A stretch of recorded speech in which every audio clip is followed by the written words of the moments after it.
Chers frères et sœurs, bonjour. Je voudrais pour aujourd'hui que nous puissions lire un texte dans l'épître de Paul au Timothée, la deuxième épître de Paul au Timothée, chapitre 3, versets 1 à 9. 3, 1 à 9. Si vous y êtes, je lis. Sache que dans les derniers jours, il y aura des temps difficiles, car les hommes seront égoïstes, amis de l'argent, fanfarons, hautains, blasphémateurs, rebelles à leurs parents, ingrats, irréligieux, insensibles, déloyés, calomniateurs, intempérants, cruels, ennemis des gens de bien. Ils seront traîtres, emportés, enflés d'orgueil, aimant le plaisir plus que Dieu, ayant l'apparence de la piété, mais régnant ce qui en fait la force. Éloigne-toi de ces hommes-là. Il en est parmi eux qui s'introduisent dans les maisons et qui captivent des femmes d'un esprit faible et borné, chargés de péché, agités par des passions de toute espèce, apprenant toujours et ne pouvant jamais arriver à la connaissance de la vérité. De même que Janès et Jambres s'opposèrent à Moïse, de même ces hommes s'opposent à la vérité, étant corrompus d'entendement, reprouvés en ce qui concerne la foi. Verset 9 enfin. Mais ils ne feront pas de plus grands progrès, car leur folie sera manifeste pour tous, comme le fut celle de ces deux hommes. Je voudrais m'arrêter là et avant de continuer, je voudrais que nous puissions prendre un temps pour prier. Donc je vous invite tous à prier avec moi. Seigneur notre Dieu, nous voulons te dire merci pour ce temps que tu nous accordes. Et je voudrais te prier pour que tu m'inspires par ton esprit et que tu sois avec tous ceux qui vont entendre ce message. Que ce soit un message qui va nous édifier tous. Que chacun puisse, Seigneur, se voir dedans et agir conformément à ta volonté. Éloigne tout esprit de distraction et aide-nous, Seigneur, à saisir ta parole. Nous te le demandons dans le précieux nom de Jésus, notre Seigneur. Amen. Le thème de notre message ce matin, c'est se préparer pour le retour de Christ. C'est une suite, puisque la fois passée, j'avais commencé à parler des signes qui concernent l'avènement de Jésus-Christ, dont lui-même en avait parlé à ses disciples. Parmi ces signes dont j'avais parlé, on avait vu la destruction de Jérusalem qui avait eu lieu en 70 après Jésus-Christ, et ça c'était sur Titus et les Romains. Puis la séduction, c'est-à-dire l'apparition des faux prophètes dont nous allons voir la suite aujourd'hui. Aussi la peste, à savoir l'épidémie, et quand on parle de l'épidémie, cela nous amène directement à la pandémie. Nous voyons aujourd'hui un petit virus qu'on dit coronavirus a ébranlé et qui continue à faire des victimes. Les grandes puissances sont bouleversées et l'économie mondiale chute énormément. Le monde ne se retrouve pas. Le monde ne sait pas quoi faire. Et enfin, j'avais parlé sur le monde qui est vraiment sous l'empire de l'ennemi. Ce monde est malade et paralysé. Aujourd'hui, je veux parler aussi de d'autres signes qui vont précéder le retour de Jésus-Christ. Dans notre texte, l'apôtre Paul commence par dire au verset 1 que dans les derniers temps, il y aura des temps difficiles. Je voudrais lire 1 Timothée chapitre 4, le verset 1. Et ce texte nous dit ceci. Mais l'Esprit dit expressément que dans les derniers temps, quelques-uns abandonneront la foi pour s'attacher à des esprits séducteurs et à des esprits de démons. Et dans 2 Timothée, chapitre 3, le verset 1, ça parle aussi des derniers temps. Donc, Paul dit, dans les derniers jours, ça c'est dans 1 Timothée, chapitre 4, verset 1, et il dit aussi, dans les derniers temps, ça c'est dans 2 Timothée, chapitre 3, le verset 1. Ces deux expressions désignent une même réalité, à savoir la période qui précède le retour de Christ. Le premier passage insiste sur la prolifération des doctrines mensongères, comme catastrophiques aussi, ou qui caractérisent les choses que nous voyons aujourd'hui. Tandis que le second concerne la méchanceté des hommes. La plupart de ces hommes seront tout simplement impies. L'apôtre Paul trace donc un tableau frappant concernant l'état moral des gens. Ils seront égocentriques et ne pensant qu'à eux-mêmes sans se soucier des autres. Je voudrais lire un autre verset dans Philippiens chapitre 2, le verset 4. Philippiens chapitre 2, le verset 4. Si vous y êtes, je lis. Que chacun de vous, au lieu de considérer ses propres intérêts, considère aussi ceux des autres. Aussi bien que ce verset, comme nous venons de dire, devait être appliqué par les gens, mais au lieu que ce verset soit appliqué, ils vont faire le contraire. Et dans Philippiens chapitre 2, le verset 21, on parle de tous en effet cherchent leurs propres intérêts et non ceux de Christ. Non seulement qu'ils ne cherchent que leurs propres intérêts, mais ils vont mettre Christ de côté. Ils ne se soucient pas de l'avancement du royaume de Dieu. Ces personnes, puisqu'ils ne veulent pas le progrès de l'évangile, finiront un jour par être jugés. Ils ne veulent pas le progrès des autres et ils ne veulent pas non plus le progrès de Christ. Dans notre texte, au verset 4 et 5, il est dit que ces hommes seront peu religieux, peu respectueux des choses de Dieu, mais ils afficheront un christianisme de façade. Et enfin, au verset 6, il est dit, ils sont passionnés de plaisirs sexuels. C'est-à-dire, dans d'autres termes, nous disons charnels, mais il s'agit des plaisirs sexuels. Ils vont essayer de faire de toutes les 1000 manières pour essayer de séduire les femmes, pour essayer de faire ceci et cela. Verset 6, verset 7 et 8, il résulte de cette attitude qu'ils sont incapables d'accéder à la vérité, mais ils vont utiliser des pouvoirs magiques. Je voudrais lire un verset dans l'Ancien Testament, et plus précisément dans Exode, chapitre 7, le verset 11. Puisque notre texte fait allusion à Janès et Jambres, je voudrais donc qu'on puisse voir ce texte.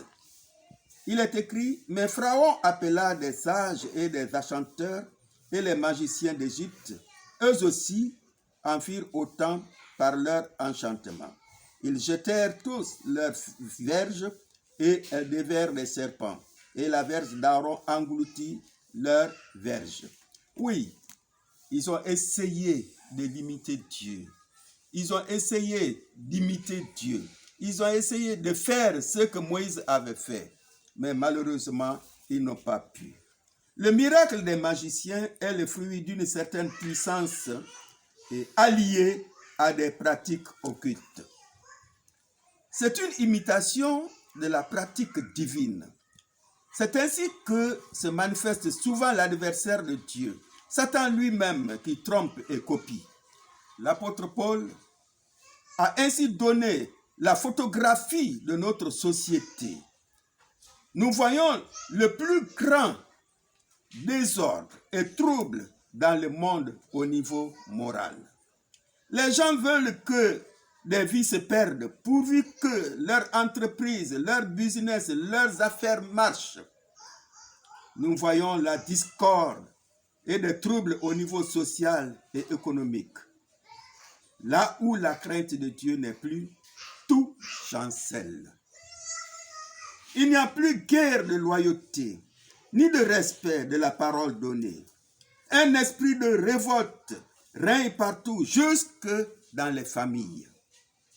Les foules sont anxieuses, agitées par des troubles sociaux dus à l'injustice, à la jalousie, à la haine. Les hommes se livrent à une véritable jouissance, car il est clair qu'ils aiment le plaisir plus que Dieu. Et avec cela, ils sont toujours plus enflés d'orgueil et plus persuadés qu'ils peuvent parfaitement se passer de Dieu. Certes, il y a eu déjà des époques troublées où l'humanité s'est montrée sous un triste jour. Mais il est incontestable que le désarroi, la révolte, l'instabilité, le péché sous toutes ses formes n'ont jamais été aussi manifestes ni aussi universels qu'aujourd'hui. Les nations proclamaient qu'elles voulaient à jamais vivre dans la liberté et la fraternité. Mais ayant voulu y parvenir sans Dieu, elles n'ont pu réaliser ce bel idéal. Chers frères et sœurs en Christ, l'apôtre Paul dit dans notre texte, au verset 1, « Il y aura des temps difficiles. » Ces temps difficiles dans lesquels nous vivons aujourd'hui et dans les années même à venir ont été prédits par les prophètes, par Jésus lui-même et par les apôtres. Tout ce que nous voyons ou entendons ne doivent pas nous surprendre. Ça doit arriver et ça continuera à arriver jusqu'au retour de notre Seigneur Jésus-Christ. C'est pourquoi je voudrais lire certains passages pour nous édifier. Dans 1 Thessaloniciens, chapitre 5, le verset 6, il est écrit, je lis bien 1 Thessaloniciens, chapitre 5, verset 6, je lis, « Ne dormons donc point comme les autres, mais veillons et soyons sobres. » Matthieu, chapitre 24, le verset 42, dit, je lis bien Matthieu, chapitre 24, le verset 42, si vous y êtes, je lis, « Veillez donc, puisque vous ne savez pas quel jour votre Seigneur reviendra. » Et dans Luc, chapitre 12, le verset 40, je dis bien Luc, chapitre 12, le verset 40, il est écrit, « Vous aussi, tenez-vous prêts, car le Fils de l'homme viendra à l'heure où vous n'y penserez pas. » Chers frères et sœurs, ne soyons pas ébranlés, mais soyons toujours prêts. Et je vais vous dire aujourd'hui, depuis hier jusqu'à aujourd'hui, je reçois des appels qui me parlent d'une circulation des messages au niveau des réseaux sociaux disant que il y a un pasteur ou il y a quelqu'un qui aurait dit que l'ange est venu lui dire que chacun n'a qu'à regarder dans sa Bible et il trouvera un cheveu.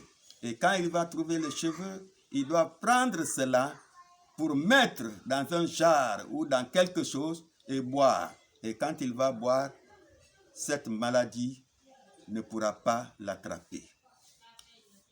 Et j'ai répondu à certains et que je profite aussi de cette occasion pour dire ceci. C'est des mensonges du diable. Les gens doivent beaucoup faire attention. C'est des signes du dernier temps. Moi, ça ne m'étonne pas. Pour ceux qui ne connaissent pas la parole de Dieu, seront étonnés. Ça va les ébranler, mais ça ne doit pas nous ébranler. C'est des choses qui viennent du diable. Le monde doit beaucoup faire attention.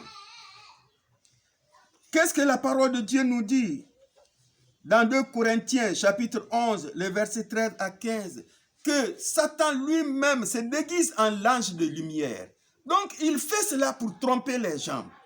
Parce qu'il peut utiliser la parole de Dieu comme il avait fait avec Jésus-Christ dans le désert.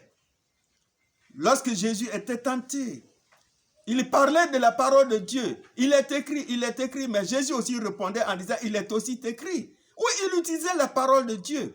Mais voyez que c'était pour tromper l'apparence de Jésus-Christ. Malheureusement pour lui, il n'a pas pu. Et quand nous lisons aussi dans Actes, chapitre 16, le verset 16 à 19, que je voudrais lire, Actes, chapitre 16, verset 16 à 19. Je lis. Comme nous allions au lieu de prière, une servante qui avait un esprit de python et qui, en devinant, procurait un grand profit à ses maîtres, vint au-devant de nous et se mit à nous suivre, Paul et nous. Elle criait, « Ces hommes sont les serviteurs de Dieu très haut, et ils vous annoncent la voie du salut. » Elle fit cela pendant plusieurs jours. Paul, fatigué, se retourna et dit à l'esprit, « Je t'ordonne, au nom de Jésus-Christ, de sortir d'elle. » Et il sortit à l'heure même. Les maîtres de la servante, voyant disparaître l'espoir de leur gain, se saisirent de Paul et de Silas et les traînèrent sur la place publique devant les magistrats. Quand on réfléchit un peu à cela, nous voyons que cette femme disait la vérité. Elle dit, ces hommes sont les serviteurs de Dieu très haut. Et ils vous annoncent la voie du salut. N'est-ce pas une réalité de la parole de Dieu? N'est-ce pas une réalité qu'elle disait? Mais pourquoi elle a été reprise par Paul? C'est parce qu'elle était une femme en qui les gens avaient mis tout leur espoir. Elle disait la vérité. Mais cette vérité était une vérité pour tromper. Pour pousser les gens tout simplement à faire confiance en elle. Et les gens allaient se détourner de Dieu pour aller vers lui, parce que les gens allaient dire que voilà, elle a dit la vérité. Donc tout ce qu'elle nous disait auparavant, c'est la vérité. Et Paul, voyant cela, avec cet esprit de discernement, a parlé à cet esprit mauvais, et l'esprit mauvais a quitté. Et pourquoi les gens se sont saisis de Paul? C'est parce qu'ils avaient vu que leur espoir était parti. Donc vous voyez, c'est de la même manière que Satan trompe. Il peut utiliser des choses, soi-disant la parole de Dieu, soi-disant des choses divines, pour tromper afin que la gloire lui revienne. C'est pourquoi les gens doivent beaucoup faire attention. Aujourd'hui, il est temps que chacun puisse faire attention. Je voudrais vous lire quelques mots d'un chant intitulé « Bientôt le Seigneur va venir ». Il est dit, bientôt le Seigneur va venir. Es-tu prêt? Bientôt l'appel retentira. Es-tu prêt? Bientôt la mort te surprendra. Es-tu prêt? Mon frère, ma soeur, es-tu prêt pour le retour de Jésus-Christ? Es-tu prêt pour l'éternité? Tout ce qui se passe aujourd'hui ne sont que des signes de l'avènement de notre Seigneur Jésus-Christ. Soyons prêts pour ne pas que le retour de notre Seigneur Jésus-Christ, notre Sauveur, le Roi des Rois, nous surprenne. Il est temps de se préparer. On ne doit pas être paniqué, on ne doit pas être affolé, mais mettons notre confiance en Jésus-Christ, parce que tout ce qui se passe, ce sont des signes. Bientôt, il va revenir. Es-tu prêt? Que la grâce de notre Seigneur Jésus-Christ, l'amour de Dieu le Père et la communion du Saint-Esprit soient avec vous tous, dès maintenant et à jamais, au nom de Jésus. Amen.